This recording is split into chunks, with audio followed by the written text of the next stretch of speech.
Bismillahirrahmanirrahim. Masya Allah. Pada saya. Assalamualaikum warahmatullahi wabarakatuh.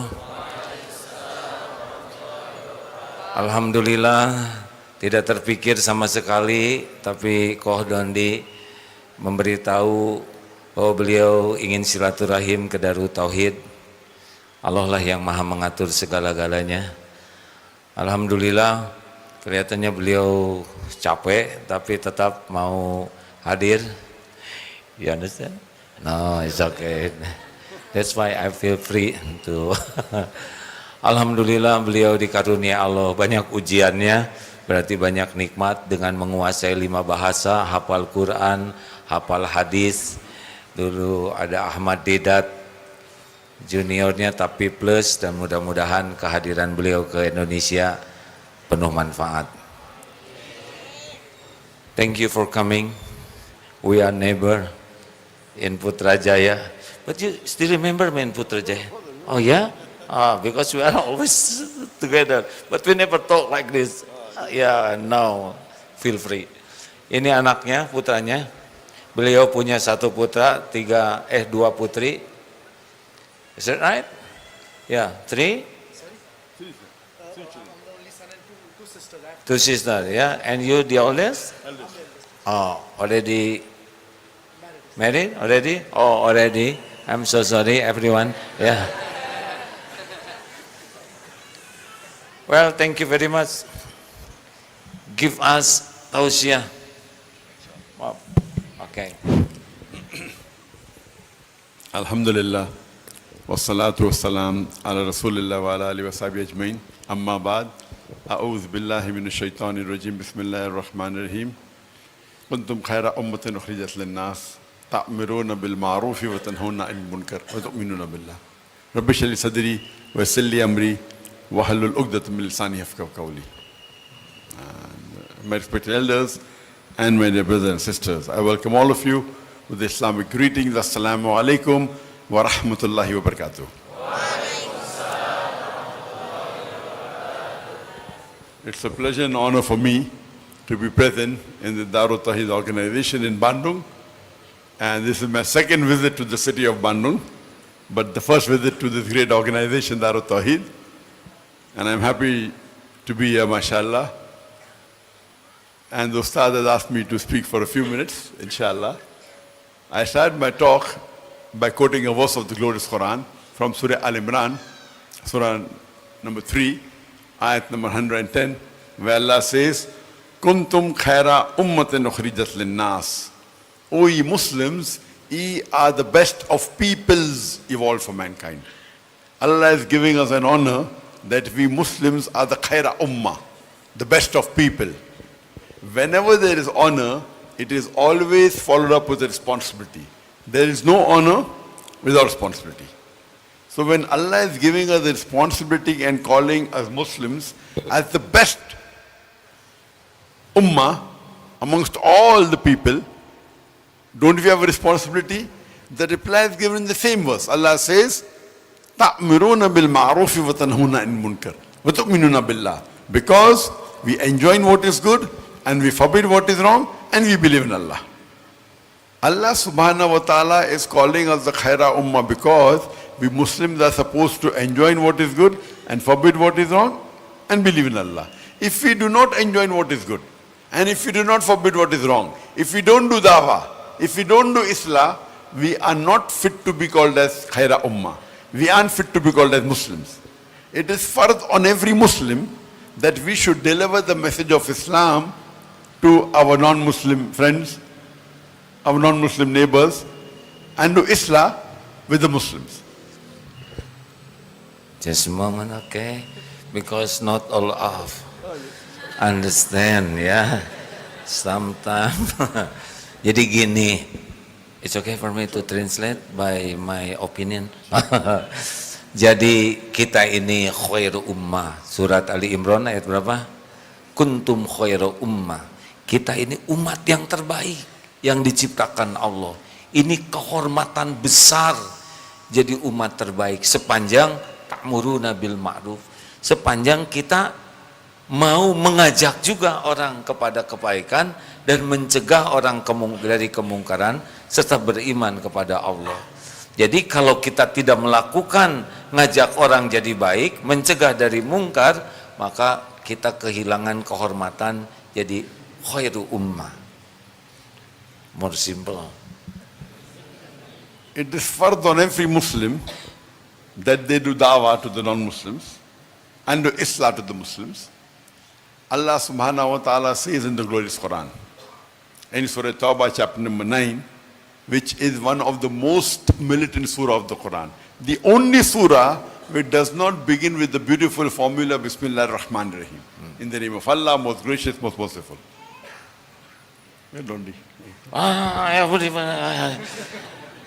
It is Professor Budi Faisal, one of pembina apa? Ya, leader in Darul Tauhid. He is architect, but he know a lot English, but better than me because school in Australia, America, and other country. Mr. Budi, please translate, help me. I need your help. I'm stressed enough. Okay. Yeah. Oh, Allah always help me. Yeah. I just start to learn English. Alhamdulillah. Good, mashallah. Ayo, Budi. Allah says in Surah Tawbah, as I mentioned, Surah Tawbah is the only surah in the Quran which does not start with the beautiful formula Bismillah ar-Rahman ar-Rahim, in the name of Allah, most gracious, most merciful. Allah SWT menyampaikan dalam satu surah, surah Taubat, surat ke-9, di mana hanya pada surat itu Allah SWT tidak memulainya dengan ungkapan Bismillahirrahmanirrahim. Please. And in Surah Tawbah, why does Allah subhanahu wa ta'ala does not start with the beautiful formula Bismillah ar-Rahman ar-Rahim? For example, if you are walking on the streets of Bandung with your wife or with your mother, and if there is a hooligan who snatches the handbag of your wife and runs away, what will you do?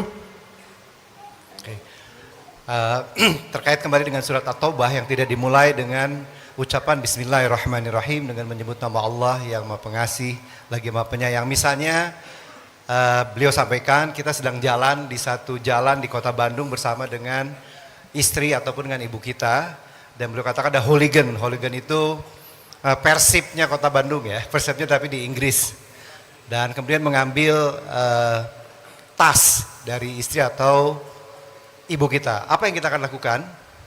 But naturally, you run after him. When you catch up with him, you will not say, Assalamu alaikum rahmatullahi barakatuh. You will not say that, Bismillah ar-Rahman ar-Rahim. You will get down to the subject directly. Hey, mister, give me back the handbag, otherwise I'll break your neck. Hey, mister, give me back the handbag, I will break your arm. You will get down to the subject directly. Tentu kita tidak akan bermanis-manis dengan orang yang mengambil tas dari tangan istri dan atau ibu kita. Tentu kita tidak akan menyampaikan Assalamualaikum, Bismillahirrahmanirrahim. Tidak, tentu kita tidak akan melakukan itu. Bahkan kita langsung dengan tegas meminta tas itu kembali. So in Surah Tawbah, there is a peace treaty between the Muslims and the mushriks of Makkah. And this peace treaty was unilaterally broken by the mushriks of Makkah. So Allah subhanahu wa ta'ala is giving a warning to the mushriks that put things straight in 4 months' time, otherwise a declaration of war. And when Allah talks about declaration of war, He comes to the subject directly. No Bismillah required. Ya, ini terkait dengan kisah Peace Treaty Hudaybiyah, you mean? You mean the Peace Treaty is the Hudaybiyah? Hudaybiyah, ya? Is that right? The Hudaybiyah yes. Treaty, ya? Yes. Ini terkait dengan kisah ketika pada waktu itu perjanjian antara kaum muslimin dengan kaum Quraisy Mekah yang tadi disebutkan Peace Treaty, perjanjian perdamaian terkait dengan perjanjian Hudaybiyah. Nah, ini mungkin nanti dilanjutkan ya, apa yang akan terjadi setelah perjanjian ini. Please continue. But by the time Allah subhanahu wa ta'ala reaches verse number 24, now He's talking to us Muslims. He's addressing us. And Allah says, Qul in kana abaukum. Say whether it be for fathers, wa abnaukum, or your sons. Wa azwajukum, all your spouses, your wives or husbands. Wa ashiratukum, all your relatives. Ya, dalam surat At-Taubah ayat 24 Allah SWT juga berfirman kurang lebih maknanya, seandainya ayah-ayah kalian, anak-anak kalian, istri-istri kalian. Okay, continue. Finish the surah. You haven't Very finished the long. surah? Oh, No, if I say you won't be able to understand. oh okay. Small. Okay. Long verse. Okay. So you translate the first part, then Oke, that you ya ayyuhalladzina amanu wa qul in kana aba'ukum wa abna'ukum wa ikhwanukum wa azwajukum wa ashiratukum. Wahai orang yang beriman, seandainya kul in kana aba'ukum, ayah-ayah kalian, wa abna'ukum, anak-anak kalian, izat wa azwajukum, istri-istri kalian. And Wa then ashiratukum. wa ashiratukum, Your apa itu? relatives. Your relatives. Keluarga kalian. Okay. And Allah continues, what are your consideration? Are they your fathers? Are they your sons? Are they your wives? Are they your relatives? What is the consideration? Are they your brothers? Wa ikhwanukum? Allah continues, wa amwalun iktaraftumuha wa tijaratun takshawna kasada wa masakinu tarzawnaha. The wealth you have amassed, the business in which you deal, the house in which you live. Allah is asking, what are your considerations? Lanjutan dari ayat yang sama dalam surat At-Taubah ayat 24, harta-harta kalian yang kalian khawatirkan, rumah-rumah kalian yang akan khawatirkan. Saya tidak bisa menerjemahkan secara detail ya, takut salah ayatnya. Tapi intinya Allah SWT beliau sampaikan, menyampaikan apa pertimbangan kalian terkait dengan tadi yang disampaikan di pertama. Allah says, if you love all these 8 things, your fathers, your sons, your brothers, your wives, your relatives, the wealth you have amassed, the business in which you deal, the house in which you live, if you love all these 8 things more than Allah, more than His Rasul, more than doing jihad in His way, Allah says, fatarabbasu, wait, hatta ya'ti Allah bi amri, until Allah brings about His decision to you. Wallahu la yahdil fasiqin. And Allah guides not the fasiq people. Seandainya yang tadi semua, saya baca artinya. Lanjutannya tadi ya, tadi mulai dari awal, katakanlah jika bapak-bapakmu, anak-anakmu, saudara-saudaramu, pasangan-pasanganmu, keluargamu, harta kekayaan yang kamu usahakan, perniagaan yang kamu khawatirkan, kerugiannya, serta tempat tinggal yang kamu sukai, lebih kamu cintai daripada Allah dan Rasulnya, dan daripada berjihad di jalannya, tunggulah sampai Allah mendatangkan keputusannya. Allah tidak memberi petunjuk kepada kaum yang fasik. Surat At-Taubah ayat 24 ya. So Allah is giving us the warning to the Muslims in Surah Tawbah chapter 9 verse 24. That means you have to love Allah, His Rasul, and doing jihad in the way of Allah. Now the jihad is dawah. Convey the message of Islam to your non-Muslim brothers, non-Muslim friends. Ya. Di sini Allah memperingatkan kepada kita ya, apabila semua itu lebih dicintai dibandingkan berjihad di jalan Allah. Dan saat ini jihad adalah salah satu jihad yang terbaik menurut beliau adalah dakwah dengan cara menyampaikan pesan kepada non-muslim dan terhadap saudara-saudara kita dan juga teman-teman kita yang non-muslim. Terima kasih. I'm asking a question. Suppose your neighbor, when you go to office, your neighbor abuses your mother, uses foul language against your mother. When you come back home and you come to know, what will you do to him? Seandainya tetangga kalian datang kepada office, to your When office, you go to the office, ketika your kita neighbor datang, abuses your mother. ya, ketika kita Foul datang language. kita keluar ke kantor, ternyata tetangga kita Abuses the mother. abuses itu Foul language. mengganggu lah, Foul. mengganggu ya, mengganggu ibu kita. Apa yang harus kita lakukan? Yes. What will you do? Apa yang harus kita lakukan bila tetangga tadi mengganggu ibu What kita? will you do? Reply. Minta dijawab, apa yang harus kita lakukan? Huh? Kick. Kick, okay? Iya, Kick. oke. Only kick. Only kick. Ada lagi selain ditendang, diapain lagi? What will you do? Apa? Fight. Fight. Okay. What else? What will you do? What will you do? Punch. What will you do? Report to the police and wait for police to come. How long? Police in Indonesia comes immediately. Apakah polisi di Indonesia kalau lapor polisi bisa datang segera? What will you do? Apa yang akan kita lakukan? Ada lagi? Apa yang harus kita lakukan atau apa yang kita akan lakukan? Apa, Pak? Apa membela ya? Means, Defense our mother. how? Bagaimana caranya? Because we are going to the office, right? Yes, so when you come karena back kita and pergi you come ke to know kita pergi ke that your neighbor kantor abused your mother without any reason. tanpa alasan apapun. Ya, tetangga kita mencelakakan ibu kita tanpa alasan. Apa yang akan kita lakukan terhadap tetangga ini? Kick them all. Kill atau Kill. Kill direct, mashallah. Someone wants to punch, someone wants to hit, To kick. someone wants to kick. and then to kill. Kill. Okay. Fire. We Muslims, we love our mother. Correct? Yes or no? We love our mother or not? We love. All of us love our mother, correct? Okay, now let me ask you one question. That who do you love the most in this world? Number one. Siapa Muslims yang, who do the Muslims love maximum in the world? siapa yang harus paling kita cintai di dunia ini? Nomor satu. Siapa yang paling kita harus cintai? Allah. Very good. 100 marks. We love Allah the most, correct? Correct. We love Allah most. Now my Correct. question to you is, Allah is asking in the Quran, Allah is saying in Surah Maryam, chapter number 19, verse number 88 to 92. وَقَالُوا اتَّخَذُوا الرَّحْمَنُ وَلَدًا.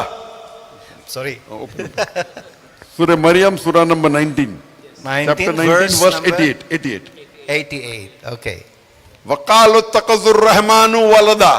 They say, Allah most gracious has begotten a son. لَقَدْ جِئْتُمْ شَيْئًا إِدًّا. Indeed, they have put forth a thing most monstrous. If anyone says that Allah has begotten a son, Allah is saying in the Quran, it is the biggest abuse you can give to Allah. Is that 88? Ya. Mereka berkata, Allah yang Maha Pengasih telah mengangkat anak. And 89 then? Sungguh kamu benar-benar telah membawa sesuatu yang sangat mungkar. Allah here is saying in the Quran that if you say Allah has begotten a son, it is the biggest abuse you are giving to Allah. Translate. Diulang lagi oleh beliau, Allah SWT berfirman bahwa Allah telah mengangkat anak. Sungguh kamu benar-benar telah membawa sesuatu yang sangat mungkar. No, that is the translation. I'm giving tafsir now. Oke. So after you finish translation, Okay. you have to translate me. Ya, oke. Not that. Oke. The translation. I'm giving tafsir now. Oke. That Allah is saying that the biggest abuse you Okay. can give to Allah subhanahu wa ta'ala Yeah. is to say that Allah has begotten a son. Oke. Sekarang tafsir dari beliau adalah Allah mengatakan, Allah berfirman bahwa yang paling abuse apa Pak? Yang penghinaan ya. Yang penghinaan yang paling besar terhadap Allah adalah ketika kalian mengatakan bahwa Allah mempunyai anak. If the sky had feeling, the sky would have burst open. The earth would have split asunder. The mountain would have fallen down to utter ruin. Seandainya No read. okay, is that the verse? I'm going. Okay. Terjemah tafsir. Okay.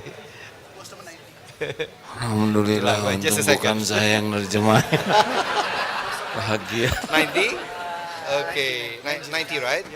Lanjutan dari ayat nomor 90, karena ucapan itu hampir saja langit pecah, bumi terbelah, dan gunung-gunung runtuh berkeping-keping. Yes, 90. Yes. So here Allah is saying the biggest abuse you can give to Allah is call him that Allah has begotten a son. If anyone says Allah has got a son, it is the biggest abuse you are giving to Allah. Jadi dalam hal ini menurut beliau yang paling menghinakan ya, mungkin lebih tepat, yang paling menghinakan bagi Allah SWT adalah ketika kita mengatakan bahwa Allah itu punya anak. Today in our offices, in our schools, in the universities, in college, our Christian friend, they are saying Allah has begotten a son. Do they say or not? Yes. Yes. What are you doing? What are you doing? You say you love Allah you love Allah maximum, more than your mother, more than your brother. Someone abuses your mother, you want to punch him, you want to kill him, you want to kick him. Every day your non-Muslim friends are abusing Allah. What are you doing? Terjemah. Ya. Jadi sekarang di kantor-kantor kita, di sekolah-sekolah kita, dimanapun, sekarang teman-teman kita yang beragama Kristen menyampaikan bahwa Allah mempunyai anak. Apa yang harus kita lakukan? Padahal tadi kita mengatakan bahwa kita mencintai Allah maksimum. Paling maksimum, bahkan lebih mencintai dari ibu kita sendiri, dari ayah kita sendiri, dari saudara-saudara kita. Tapi sekarang begitu ada teman-teman kita yang beragama Nasrani mengatakan Allah punya anak, apa yang kita lakukan? You love Allah more than your mother, more than your father. Someone abuses your mother, you want to punch him, you want to kick him, you want to kill him. Ya. Every day your non-Muslim friends are abusing Allah. What are you doing? Ya. Katanya Doing dakwah. ya, beliau menyampaikan lagi sekali lagi menegaskan, katanya kita tadi mencintai Allah lebih dari ibu kita sendiri, anak-anak kita, ayahanda kita. Seandainya ibu kita di abuse tadi, dihina, dicela, kita ingin memukul dia, bahkan kita ingin membunuh dia. Nah sekarang Allah dikatakan mempunyai anak, Allah dihina. Apa yang harus kita lakukan? Dakwah, dakwah. I'm not telling you to hit them. I'm not telling you to punch them. I'm not telling you to kick them. I'm not telling you to kill them. At least open your mouth. Ya. Saya tidak mengatakan kalian harus memukul dia, kalian harus membunuh mereka. Saya tidak mengatakan itu. Tapi setidaknya bukalah suara kalian. Open At your least mouth. open ya. your mouth. At least tell them what you're doing is wrong. You're abusing my God, Allah. At least open your mouth, convey the message. Ya. Setidaknya buka mulut kalian, sampaikan sesuatu. Convey the message, sampaikan pesannya. It is fard on every Muslim that he should do dawah to the non-Muslim. Ini adalah sebuah kewajiban fardu ain bagi seluruh muslim, setiap muslim untuk berdakwah. Allah says in the Quran in Surah Al-Asr, chapter number 103, verse number 1 to 3, Wal Asr, Innal insana lafi khusr, illa alladhina amanu wa aminu salihati, wa tawasaw bil haqq wa tawasaw bil sabr. By the token of time, man is verily in loss, in khasara, except those who have four things. Unless those who have iman, those who have righteous deed, exhort people to truth, wa tawasaw bil haqq, exhort people to patience and perseverance, wa tawasaw bil sabr. For any human being go to Jannah, you require these four criteria. Di dalam surat Al-Asr, insyaallah udah pada hafal semua, Allah SWT berfirman, A'udzubillahi minasyaitonirrajim, wal 'asr innal insana lafi khusr illa alladziina amanu wa 'amilus solihati wa tawassaw bil haqq wa tawassaw bis sabr.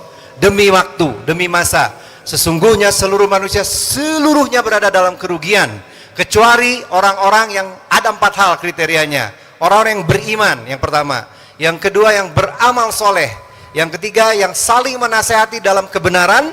Dan yang keempat, saling menasehati dalam kesabaran. For any human being to go to Jannah, minimum 4 criteria are required. Number 1, iman.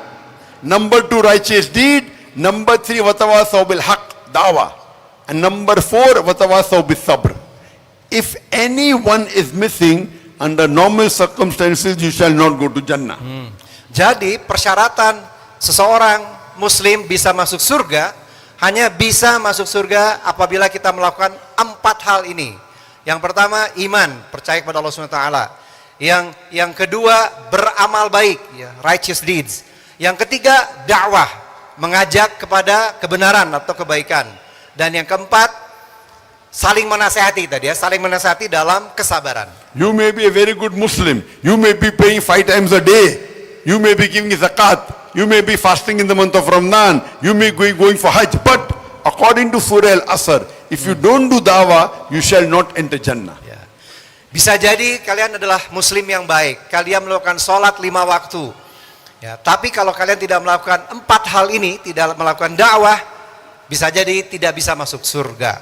Only dawah is also not sufficient. All 4 are equally important.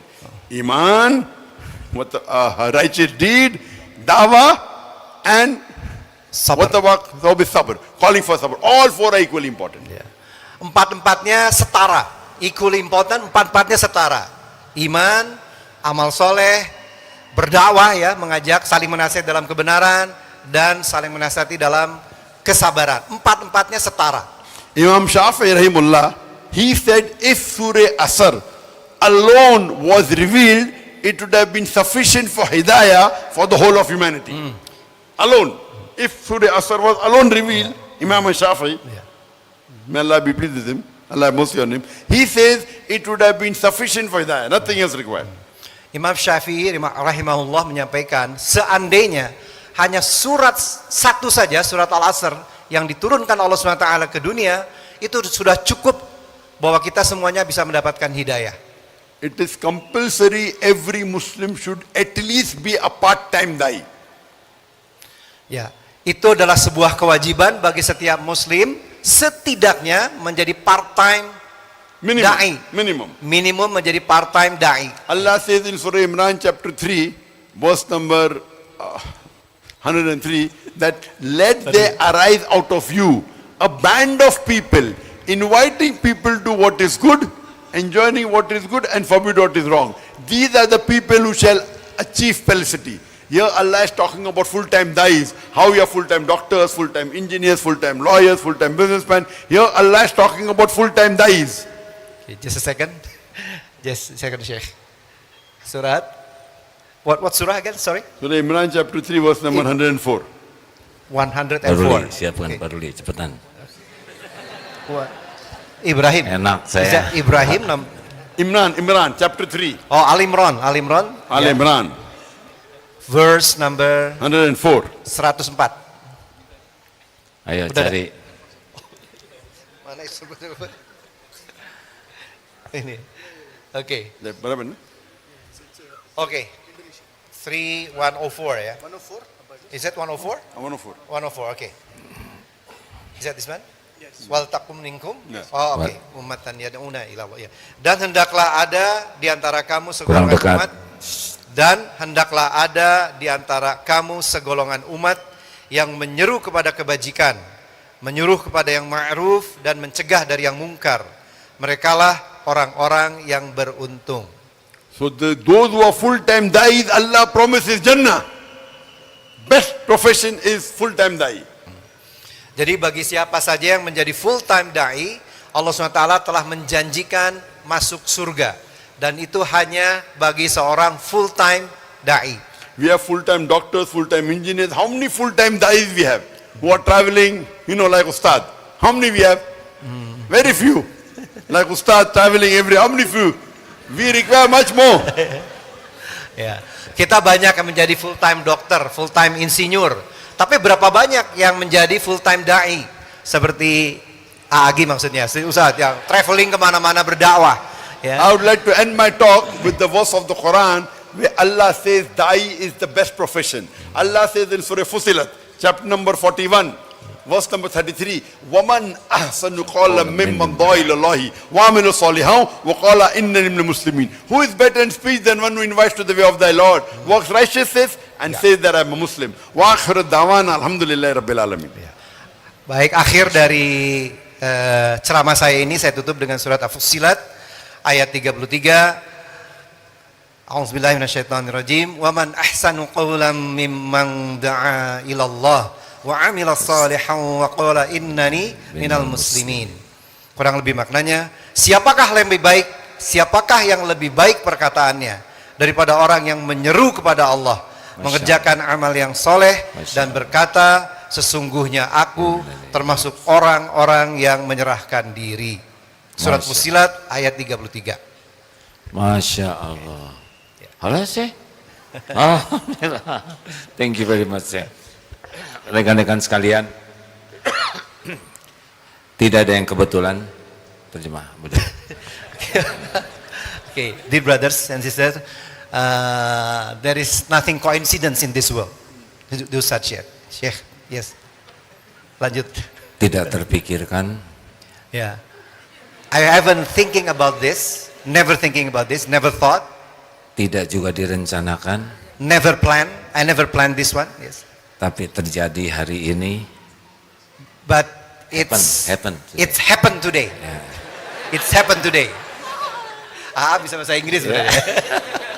Syekh bisa menyampaikan tausiah di sini. Sheikh can convey the message to all of us now. I hear you are very tired and no time to talk. And you say that over there, but Allah wants to. Not because the people, because Allah. Thank you very much. They love because of Allah. Ya, Masya Allah. Jadi betul-betul ini adalah rencana Allah, ya. Bagaimana Allah plan, we can meet together. We are. I gave my talk yesterday, Yes. 5 hours. Yeah. From that time I have not slept. Not sleep. Allah. We came full night awake Masya because we Allah. were doing the programming of the stage. Masya Allah. Then maybe 20 minutes, Masya then caught the plane and then Masya on the phone. Allah. Masya Allah. Masya Allah. Beliau asalnya benar-benar capek. Sudah katanya. Tapi I told him, many people waiting for you. Love you. I love them too. He said, from deep in our heart, I love you all. Isn't that? Terima kasih hadirin sekalian. Sejujurnya kami ini bertetangga ya di Putrajaya. We are neighbor in Putrajaya many times. We just stay together. But baru sekarang bisa ngobrol panjang lebar seperti ini. Masya Allah. Maybe next time. That's mean, insya Allah in Sunday I'm going to Perth. And your motivation makes my spirit to do da'wah over there is more powerful. Thank you very much. Masya Allah. Jadi hari Ahad saya berangkat ke Perth selama 8 hari for 8 days stay over there, and then many program, and now my spirit is more powerful than before. Thank you very much. Yeah. Do you understand? Yes, I stand under you. It's okay. Yeah. Can you entertain some questions? Thank you very much. Oh ya, sekaligus diperkenalkan kepada para santri, Mr. Budi Faisal, Professor Candidate, insya Allah Professor in ITB as soon as possible. Kalau nanti saya berangkat dan mungkin beberapa waktu tidak di Indonesia karena tugas dakwah di luar, maka Abudi dengan Adeda adalah penanggung jawab Darut Tauhid ini. He is the candidate to responsible of Darut Tauhid. He can talk in English better than me, Masya Allah, and his experience more deeper and powerful. Thank you, Mr. Budi. If I'm going to another country, he can take responsible of this pesantren, ya. Jadi sudah dengar sendiri kan, ya. Nanti tuntut untuk bisa ceramah malam Jumat maupun hari Jumat. Okay, any or any question? Any for lady, any for ikhwan. Yeah. Hanya satu dari ikhwan, satu dari akhwat. You can just choose. Bagus. Satu ya, satu. Kemudian akhwat, satu beliau, satu akhwat, satu ikhwan. Ada pertanyaan dari akhwat? Yang data susah, it's difficult to throw mikrofon. Oke, yang satu yang adik dulu saya. Boleh berdiri dan mungkin sampaikan nama dan langsung pertanyaannya. Adik silahkan. Ya. Perkenalkan, nama saya Yusuf Iskandar, saya dari Universitas Pendidikan Indonesia. Saya ingin bertanya, dalam Al-Quran Allah menjanjikan umatnya surga. Nah, dalam surga itu kan kita tidak dapat merasakan rasa sakit serta tidak ada kejahatan. Pertanyaan saya, apakah kita akan merasakan kenikmatan sehat dan mengetahui akan kejahatan tanpa rasa sakit dan kejahatan tersebut, dan apakah kita akan hidup seperti patung atau merasa bosan jika hidup tanpa tantangan atau rintangan? Okay. Translate is very important, you know. Yes. About life in Jannah, in the heaven. Without pain, without chance, without challenge. Yeah. Yeah, this question is, his name is Iskandar. He is a student in University of Higher Education University, and he said, as we know that in the Quran, Allah Subhanahu wa Taala says in the Quran that in Jannah, in the heaven, we will feel happy, always happy, and we will no feeling pain at all, no pain at all. No challenge. So, but according to him, if we're always happy, we cannot feel any pain at all, then there is no challenge. It is like a robot. What do you think about that? That's a Maybe very good boring. question. That always Maybe happy, boring. So if you read the hadith of our beloved Muhammad Sallallahu Alaihi Wasallam, we are always happy, but there is also higher level of happiness. And the highest level of happiness in Jannah is seeing the wajh of Allah, seeing the face of Allah. Mashallah. So you're always happy, Mashallah. but highest level is, so you will be craving, when will I see the face of Allah? MashaAllah. Always happy, but this is more happy. So minimum is happy, but something like more happy, so you'll wait to see the wajh of Allah. So that is what every person in Jannah would want to see, the face of Allah, which you won't see always. It hadith says Allah will appear on Friday. So there are various hadith. So we long to see the face of Allah. But there is no challenge, he says. According to him, there is no challenge. No, Because this is a challenge. This is a the desire. challenge, oh, Not desire. challenge. Oh, oke. Dalam, ya. The desire. So beliau menjawabnya dalam sebuah hadis yang beliau sampaikan bahwa ada tingkat yang lebih tinggi dari sekedar Everyone bahagia. is happy. Ya, But this is more happiness. ya. Ada tingkat yang lebih yang lebih baik lagi, yang lebih hebat, lebih tinggi dari kebahagiaan yang sudah kita rasakan di dunia ini. Sebahagianya kita di dunia, ada yang jauh lebih tinggi dari itu, dan itu adalah berada di surga dengan melihat wajah Allah SWT. Itulah tingkat kebahagiaan yang paling tinggi. Oke. Inshallah, last question from sisters, once from sisters. Sister, which one? Any sister, yes. Silakan saja ya. Oh itu. Yes, Oke, boleh dibantu mic-nya panitia. Yes, Ya. sister. Oh yes, silakan. Assalamualaikum, Doctor. Waalaikumsalam. It's such an honor to finally meet you. My pleasure. I've watched you since I was 5 years old to 10 years old. Mashallah. And there's one question that always stick in my mind whenever I saw you in poster or videos. How do you maintain yourself in this beautiful religion when you also read other holy book like Bible, Veda, Tripitaka, Bhagavad Gita, and etc.? That's all. Thank you. Sorry, what's the question? How do you? How do you maintain staying at this religion with Iman when you also read other book, other holy book like Holy Bible and many more? Terjemah. Boleh silakan langsung terjemahkan pertanyaannya dalam bahasa ya. Indonesia. Jadi pertanyaan saya, bagaimana Dr. Zakir Naik itu tetap bertahan dengan imannya di dalam Islam, sedangkan sedangkan membaca buku kitab agama lainnya, gitu. Sisters ask the question that how I remain in Iman after reading, besides Quran, Bible, Old Testament, New Testament, Bhagavad Gita, Ramayana, Veda, how do I remain in Iman?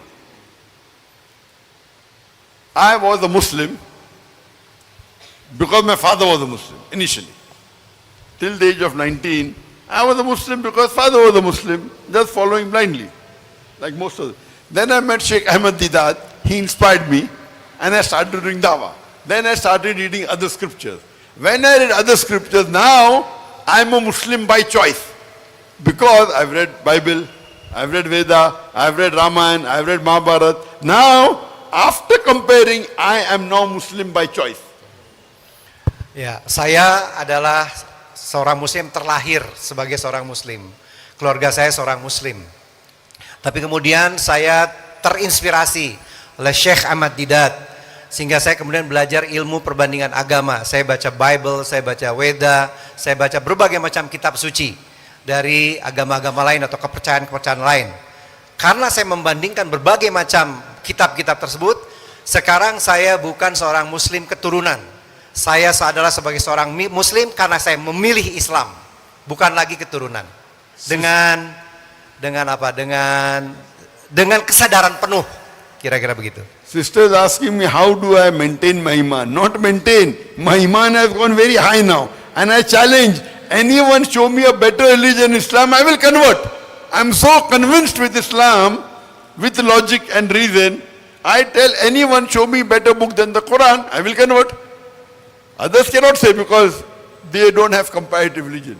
I tell you, show me a book better than the Quran, show me a religion better than Islam, I'm ready to accept Islam. I'm ready to change my religion. The sister tadi bertanya pada saya bagaimana saya menjaga keimanan saya. Saya insya Allah bukan menjaga sekarang. Saya insya Allah berada dalam keimanan yang sangat tinggi, sangat kuat. Siapapun yang dapat menunjukkan kitab yang lebih baik dari Quran, siapapun yang dapat menunjukkan kepada saya ada agama lain yang lebih baik dari Islam, saya bersedia masuk agama itu. Tapi saya yakin, seyakin-yakinnya bahwa Al-Quran adalah yang terbaik, Islam adalah agama terbaik. Ya. Masya Allah, Alhamdulillah. Now my time to ask you something. Ya. Question answer over. Question answer over. Yes, sir. What is your daily routine? Normal routine or yesterday's routine? No, normal routine because I know your knowledge increase day by day. What are you doing? You ngerti kan what are you doing? I try to ask because I need to make them understand. Please tell me your activity, daily activity. As a medical doctor, Let me translate first ya. Gurunda AA bertanya kepada beliau, kepada dokter, bagaimana kehidupan sehari-harinya dalam keseharian ini, dalam keseharian. Seperti apa sih? Kok bisa seperti ini ya? Semakin lama semakin baik, semakin lama semakin kuat begitu. Bagaimana keseharian beliau? That's right. as a medical doctor, I know that a human being should sleep for 7 to 9 hours a day, average. You cannot, if you sleep less than 7 hours, you cannot function normally. Oke. Sebagai seorang dokter ya, medical doctor, beliau tahu bahwa bagi seseorang siapapun tidur itu sebaiknya antara 7 sampai 9 jam sehari. Kalau kurang dari 7 jam, biasanya tubuh kita tidak berfungsi baik. Yes. If you sleep less than 7 hours a day, you cannot function normally. There is only 1 in 200 people, 0.5%, who can sleep 6.5 hours and 6 hours and can function normally. 1 out of 200, 0.5%. 0.5%. Seandainya kita tidur kurang dari 7 jam per hari, maka tubuh kita tidak akan berfungsi secara normal. Jadi di dunia ini hanya ada how many percent again? 0.5%, 1 in 200. Okay. If they sleep 6.5 to 6 hours a day, Yeah. only 1 in 200 can function normally. Ya. Apabila kita tidur 6 jam, 6 hours, is that 6 hours? 6 hours, Okay. 6 hours and more. Oke, 6 jam sehari, maka hanya ada 1 di antara 200 orang. Hanya 1 di antara 200 orang yang dapat berfungsi secara normal tubuhnya ya. If you sleep less than 6 hours, up to 5 hours, very few. Less than 5 hours, 1 in a million. Who can do function normally, Okay. function normally without having health problems. If you sleep less than 5 hours, 1 in a million. Oke. Seandainya kita tidur di bawah 5 jam sehari, maka mungkin hanya ada 1 dari 1 juta orang. 1 di antara 1 juta orang yang tubuhnya bisa berfungsi secara normal. You can only survive with the help of Allah. If you sleep less than 5 hours a day. Ya. Kalau kita tidur kurang dari 5 jam sehari, maka kita akan bisa survive hidup normal hanya semata-mata dengan pertolongan Allah Subhanahu wa taala. By Allah's help, I on average every day, I sleep for about 3.5 hours on average. Semoga Allah Subhanahu wa taala menolong. Dalam keseharian saya hanya tidur kurang lebih 3,5 jam sehari. Sometimes 3 hours, sometimes 3.5 hours, sometimes 4 hours. On average, 3.5 hours. Kadang-kadang 3 jam, kadang-kadang 3,5 jam, kadang-kadang 4 jam. Tapi rata-ratanya saya tidur 3,5 jam sehari dengan pertolongan Allah. Yesterday, last night, I gave a talk continuously for 3-4 hours. Then I was with my staff looking at the stage. I slept today morning only for 20 minutes before breakfast, 20 minutes today. Tadi malam saya berbicara tanpa putus 3-4 jam, kemudian dilanjutkan bersama diskusi dengan para staf saya, melihat panggung dan sebagainya. I was trying to avoid coming here, but because of the love of Ustad, I had to come here. Sehingga tadi saya lanjutkan dulu, sehingga saya hanya tidur 20 menit saja sebelum makan pagi. Tadinya saya berusaha tidak datang ke sini, tapi kemudian Akhirnya saya datang ke sini, kira-kira gitu. After seeing you, yet I'm functioning normal. Allah's help. After seeing you, yet I'm giving a talk, handling question answer session. You have to be at the best level to handle question answer session. Masya Allah. Jadi setelah melihat kalian semua, saya dengan pertolongan Allah bisa berfungsi normal, sangat normal gitu ya. Regarding my daily routine, I don't know where to start because I sleep twice a day on average, both put together. I would say that, okay, in the night I sleep for approximately half an hour and I get up for tahajjud. Tahajjud is, Qiyamul Layl is the most important sunnah after Faraiz. A da'i, it's not fard on every Muslim, but for a da'i, it's very important, it's your connection with Allah subhanahu wa ta'ala.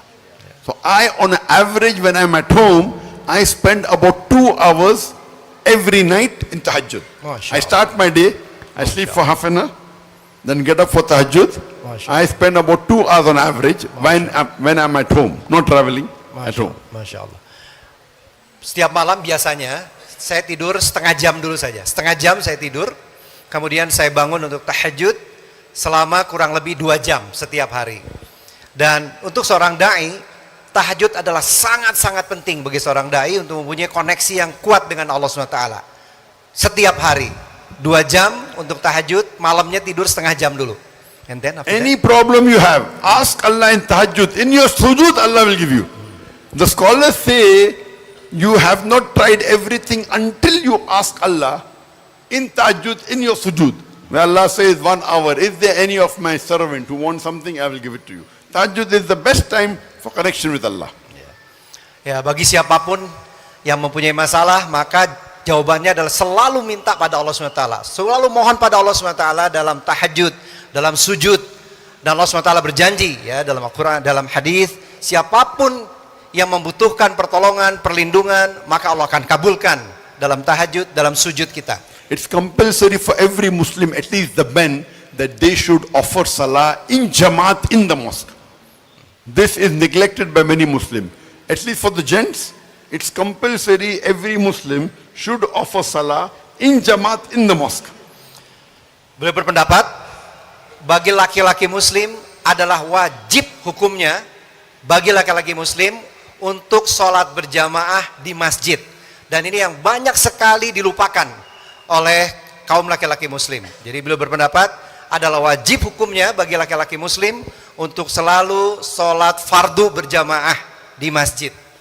Our beloved Prophet said, first thing Allah will ask you in Qiyamah, amongst all your action is about your salah.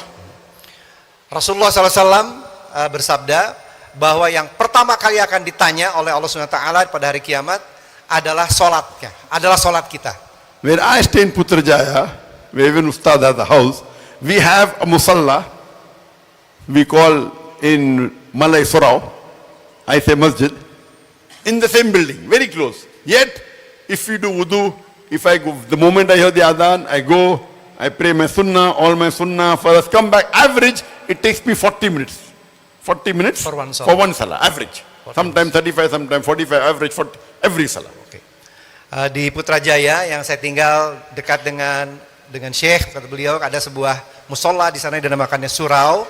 Setiap saya sholat, dari mulai berwudu, datang, tahiyatul masjid, mungkin qobliyah, average-nya, rata-ratanya dalam satu kali sholat adalah saya menghabiskan satu kali sholat 40 sampai 45 menit per sekali sholat.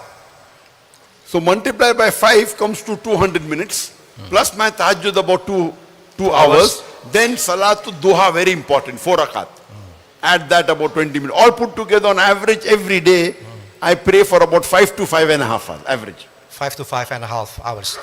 Jadi kalau digabung tadi 40 menit sampai 45 menit per satu kali sholat, dikali 5, 40 kali 5, 200 menit, ditambah tadi tahajud, 2 jam ya 120 menit, ditambah juga ada sholat duha sangat penting menurut beliau, 4 rakaat, sholat duha 4 rakaat, 4 rakaat for duha. So in all my activities, maximum time I spend for any activity in my full life, in my day, average is salah.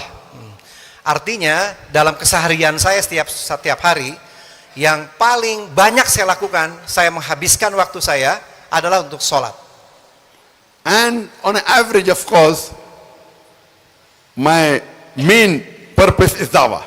But dawah is of various. When I do dawah, there's something like direct dawah, something like indirect. Now I'm doing direct dawah, correct? Islah. Yes. But sometimes like indirect dawah. Last night I was doing indirect dawah, looking at the stage, okay, what is the lighting, so that tomorrow when people see on the satellite, 100 million people watching. That's called administration. Indirect dawah. That because I'm taking care of the stage today, tomorrow million people watching on the satellite, Peace TV. They will get hidayah. So that is indirect dawah. So I spend on average about 12 hours for my dawah and indirect dawah put together, everything. 12 hours. A day. Direct and indirect. Jadi di dalam berdakwah, beliau mengkategorikan ada direct dakwah seperti sekarang, direct begitu langsung, ada yang indirect dakwah. Seperti tadi malam beliau sampaikan, saya harus ngecek panggung, ngecek berbagai macam hal, sound system, karena ini akan diriput oleh Peace TV. Bisa jutaan orang yang melihat. Nah itu juga kita bisa namakan dakwah tapi indirect dakwah. Kalau saya gabung antara dakwah yang secara langsung maupun yang dakwah secara tidak langsung, maka rata-rata 12 jam sehari, 12 hours a day, is that right? Ya, 12 jam satu hari saya melakukan dakwah. One of the main activity of mine in my dawah is Qanaat Salam, Peace TV. We have got 4 satellite channels. Peace TV English, which has 100 million viewers. Peace TV Urdu, which has 80 million viewers. Then Peace TV Bangla, 50 million viewers. And Peace TV Chinese Mandarin, 20 million viewers. All put together, 200 to 250 million people watching on the satellite. Masya Allah. Bantu ya kalau lupa. Nah saya berdakwah ini diliput oleh Peace TV. Peace TV ada 4 channels, 4 bahasa. English Urdu, is 100 million. Urdu 80 million. Urdu 100 million. Juta tadi ya, 100 juta million. pendengar. Kemudian Urdu 80 juta. 80 million. Kemudian and then after Urdu Bangla 50 million. Bangla 50 juta orang and yang mendengar. Chinese Mandarin 20 million. Dan Chinese, Cina Mandarin, how many? 20 million. 20 juta orang pendengar. 24/7. Even when I'm sleeping, dawah is going on. Getting sawab jariyah. It is throughout the world, covering 250 million people watching all over the world in more than about 175 countries. This is dawah going on. We are sitting here. Yeah, I'm doing very limited dawah. Maybe 500 people, 1,000 people. There, million people.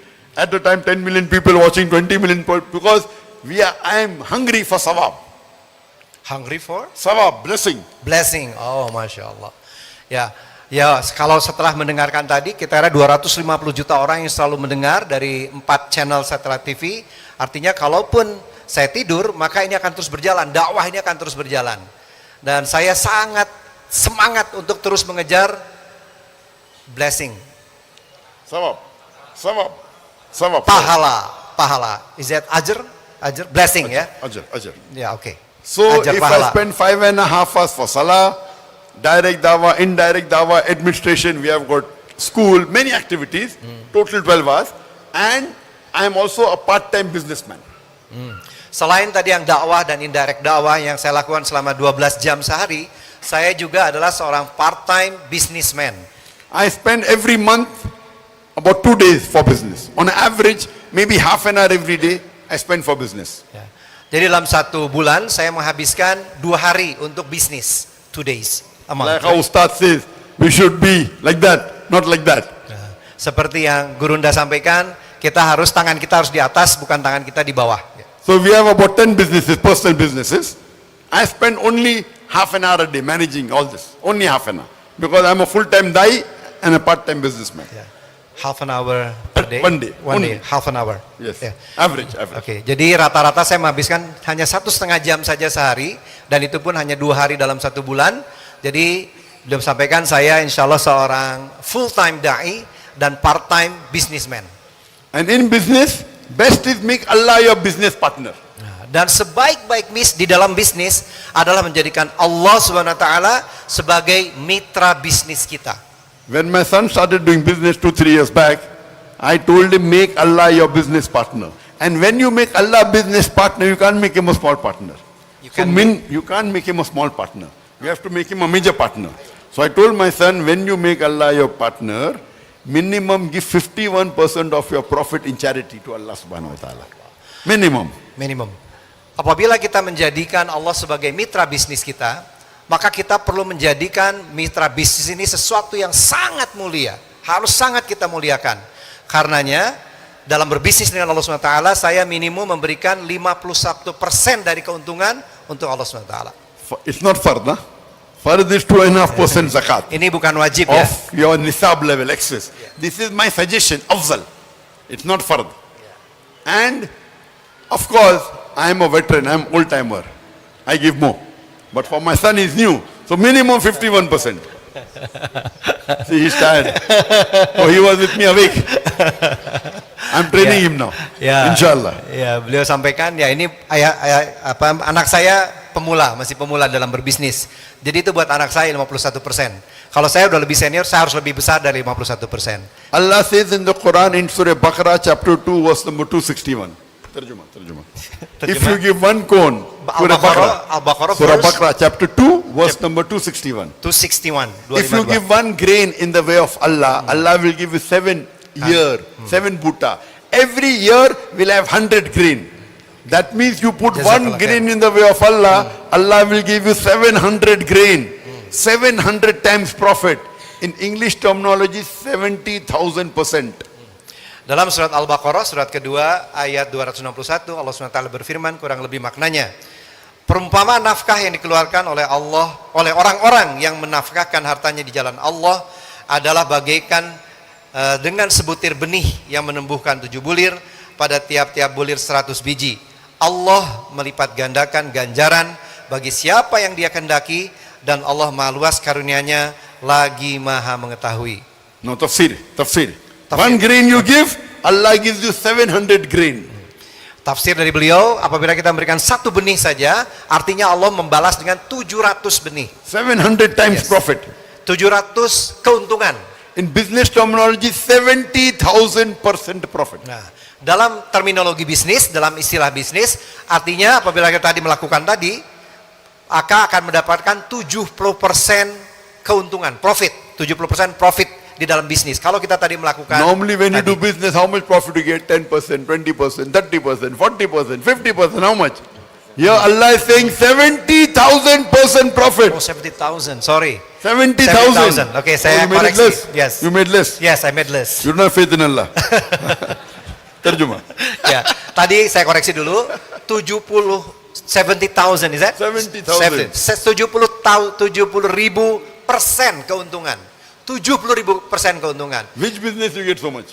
Ya, yang biasanya kalau kita tadi berbisnis paling dapat keuntungan 10%, 20%, 30%, 40%, 50%. Tapi dengan Allah SWT, dengan ayat tadi Al-Baqarah 261, kita akan mendapatkan 70,000% profit. So I request you, you start giving charity. Start with, besides your fardh zakat, start with 10%. Allah will increase your business. Allah will increase your salary. Then you give 15%. Then give 20%. Give 30%. See how Allah, in your balance with you is more. Masya The more percentage you give to Allah, the money remaining with you increases.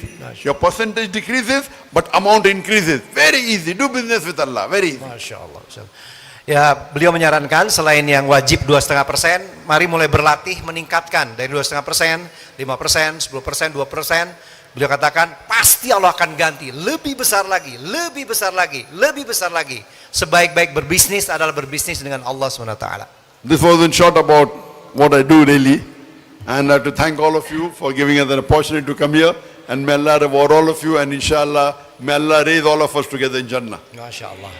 Demikianlah keseharian saya.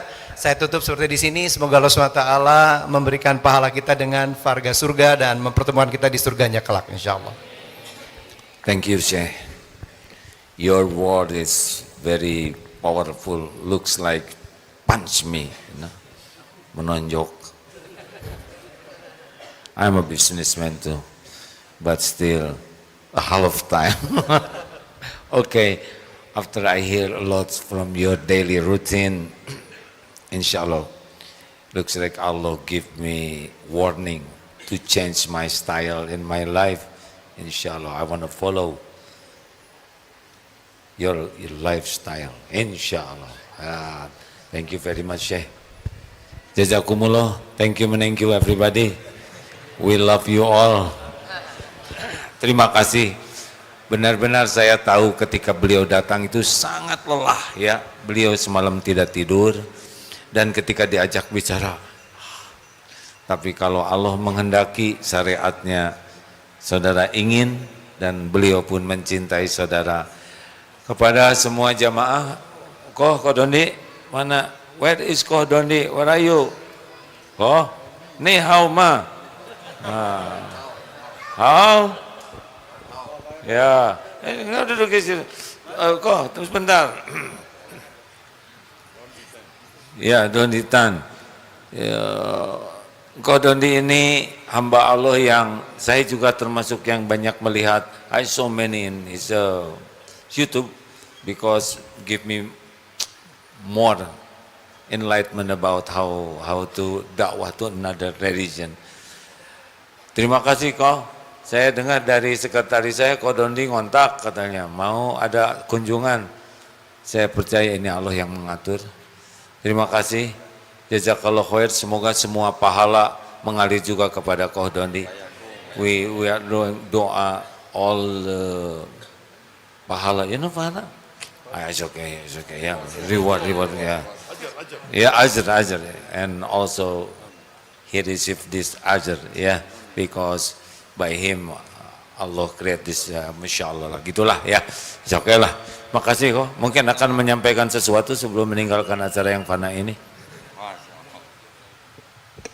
Baik, izin Agium, masya Allah, saya senang sekali bisa mempertemukan tokoh seperti Dr. Zakir Naik dan Syekh Farid Naik ke Darut Tauhid. Bertemu dengan Agium langsung, saya sangat senang sekali karena ini adalah kebaikan ya buat kita semua. Dan apa yang sudah disampaikan oleh Dr. Zakir Naik kepada kita semua pada hari ini tentu saja sangat-sangat bermanfaat buat kita. Amin ya, insya Allah ya. Nah, izin mau nitip mengajak saudara-saudara kita semua di sini untuk berbuat kebaikan, boleh Agim? Nah, untuk acara kita membawa Dr. Zakir Naik ke Indonesia ini butuh biaya yang cukup besar. Nah, jadi saya ingin mengajak saudara-saudara kita semua di sini untuk berdonasi. Nah ya, bisa menyalurkan ke Bank Muamalat dengan nomor rekening sacap-sacap kaupe-kaupe.